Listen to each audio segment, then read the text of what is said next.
முன்னடக்கிற ஜனங்களும் பின்னடக்கிற ஜனங்களும் தாவீதின் மைந்தனுக்கு ஒசன்னா, உன்னதத்திலிருந்து வருகிறவர் ஸ்தோத்திரிக்கப்படத்தக்கவர், ராஜாதி ராஜாவுக்கு மகிமை என்று ஏகோபித்து குரல் எழுப்பி ஆர்ப்பரித்தார்கள், மகிமைப்படுத்தினார்கள், தேவனை துதித்தார்கள்.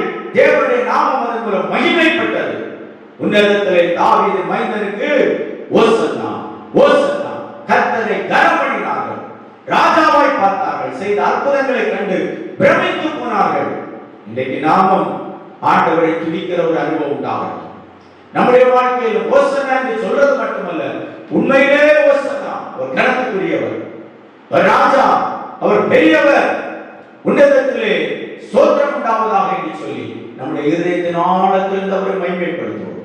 எல்லா நன்மை நம்முடைய வாழ்க்கையில் உண்டாகும். கர்த்தருக்கு கொடுக்கக்கூடிய கனத்தை மகிமை செலுத்துவது, நம்மை அவர் ஆட்கொண்டு நம்மை வழி நடத்தி நம்முடைய தேவைகளை சந்தித்து நம்முடைய தலைமுறையில் எதிர்பார்க்கிற காரியங்கள் எல்லாம் ஜெயமாய் தருவார். நம்முடைய வேலையில் வளர்ச்சி, பொருளாதார வளர்ச்சி, கைக்கு செய்கிற காரியங்கள் வளர்ச்சி, வாகனத்தில் வளர்ச்சி, தொழில்களில் வளர்ச்சி, கிருஷிகளில் வளர்ச்சி, விளைநிலங்களில் வளர்ச்சி, பிள்ளைகளுக்குள்ள வளர்ச்சி, சந்ததி தலைமுறைகளுக்குள்ள வர வேண்டிய அறிஞர்கள் எல்லாவற்றையும் கொண்டு கர்த்தர் நம்மை நன்மையினால் சொல்லுவார்.